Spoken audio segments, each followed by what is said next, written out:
Good afternoon, this is Ken Long from Tortoise Capital with a review of the weekend trading report for July 11th, 2015. Market has moved into sideways volatile conditions, which causes us to shift our strategies away from the longer term swing trades and to focus more on the short term intraday opportunities and being direction neutral with respect to the intraday trend. On an annual basis, using the weekly RSI 14, we're in the middle of neutral at 51 out of 100. And looking at the 10-day NDX, we're also neutral at 52 out of 100. Looking at the market mosaic, price with respect to the 200-day moving average is red sideways at 1.74%. The slope of the 50-day moving average has declined to red bearish at minus 0.15. ADX is at 24.0, still neutral but getting very close to trending to the downside. The risk index is the 30-period moving average of the VIX divided by the 10-period. That reading is currently at 0.86, which is well into risk off territory. The threshold between risk on and risk off is 1.0. We take that score of 0.86 excuse me, and we compare it to the last 5,000 trading days and find the average and then the standard deviation, allows us to compute the risk Z. That score is right now at minus 1.76. You see a 90-day histogram of that indicator right here. What that says is that the current risk rating, the 0.86, is 1 3/4, almost 2 full standard deviations below the long-term average. So this is a sharp increase in volatility, puts us into region 1, which really favors the risk off trades like intraday with the VIX or taking short side positions in the weakest sectors and the weakest stocks. When this rolls over after it has gone more than 1 standard deviation below average is when we would start looking for a turning point in the volatility regime. But as it stands right now, the door is open to more volatility. No change to the blended monthly rebalancing holdings. Interesting to note that ETF 32 is in all cash right now. And then you can see the current leaders based on the close of business price on Friday. Inside ETF 2, the theoretical exposure is at 10%. The model portfolio itself is at 80% exposed with stops in place. Here's a quick look at the ETF 13 and 32 portfolios in that blended monthly rebalancing. You can see that most everything is on a cash signal, and that's priced with respect to its 4-month moving average. Here's the ETF Max, and you can see that a number of these are on buy signals. Biotechs continue to do well. U.S. gasoline is in an uptrend. Healthcare, the spiders for healthcare in 12th position. Greens across the board, plus a decent move this last week. You can see the pure beta energy, ONG, also almost greens across the board. Reasonable strength here in Belgium and wind energy index. This is the S&P 500 seen through the BMR lens. Interesting numbers here in, again, Netflix, Cablevision, Electronic Arts continue to dominate.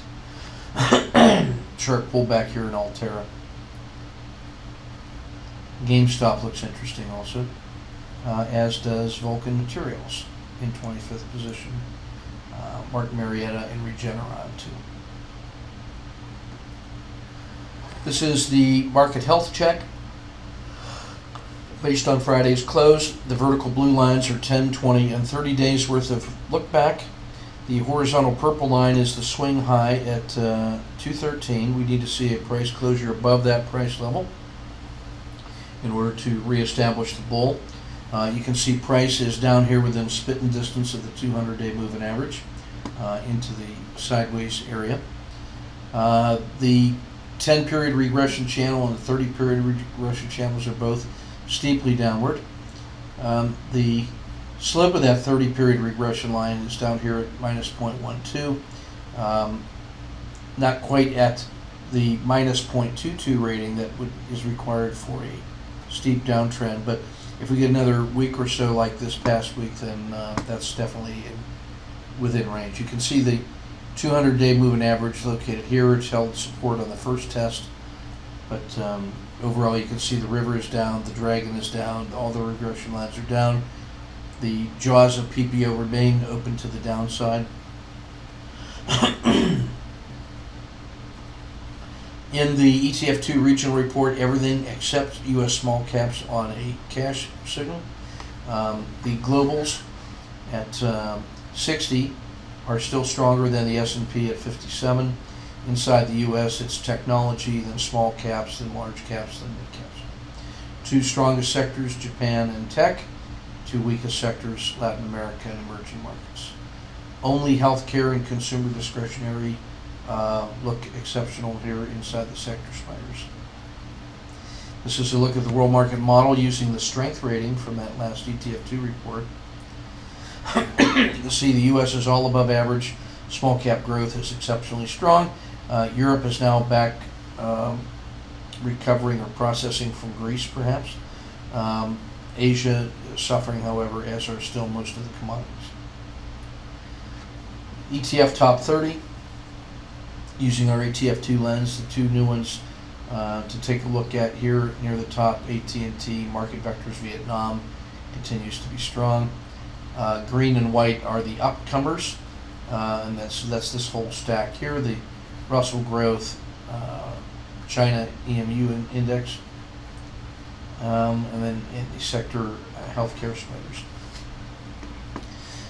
In the Dow, real strength remains in Goldman Sachs, Disney, Nike, Morgan Chase, and United Health. Some up-and-comers, IBM, Microsoft, and Visa. Sharp weakness here in Intel, which is red and yellow on the strength and consistency. And then the bottom feeders, Chevron, Walmart, and DuPont. Shifting to the daily report, plenty of symbols still testing out well on the auto framer. No channeling and overreactions. A couple short-sided overreactions on the Dow in Coca-Cola and Travelers. Lots of good fraud quality numbers here. Handful of dojis in the ETFs, and then half of them are testing out better than 2 to 1 on the auto framer. Only 3 fraud candidates passing the 3.0 criteria, that being Latin America, Brazil, and Treasuries. These are the auto framer statistics for those who are preparing trend trades at home, and their respective reward to risk ratios here in the regression line fractal framework. The top stack being those that are on a value play, being well below their 270 regression line. And so these are opportunities to the upside. On the second patch here in the red are the symbols that are the most above their own RL270. These are your relative strength leaders. So IBM, for example, was a little over 4 ATRs above its long-term fair value. These are the pinch targets. These are all the symbols that on a daily basis have their daily range pinched to less than 2/3 of the long-term average, and then who are also poised to make larger moves, and that's as measured by the range stat divided by the by my risk, and then this chart over here shows the computations for the my risks.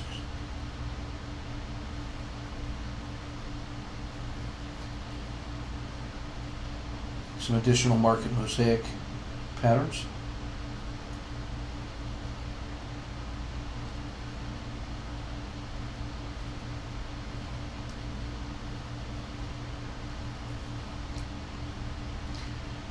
And that's everything we wanted to cover from the daily, so we'll just flip through these for quick references for you.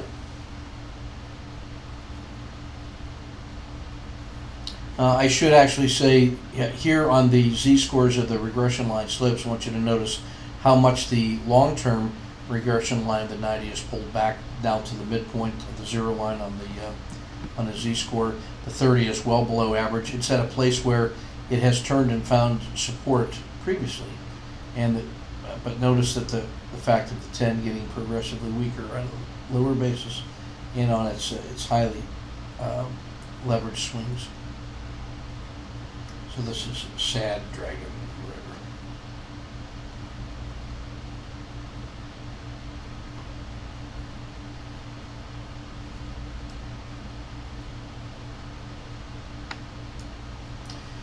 And this is Ken Long from Tortoise Capital, coming to you from Raleigh.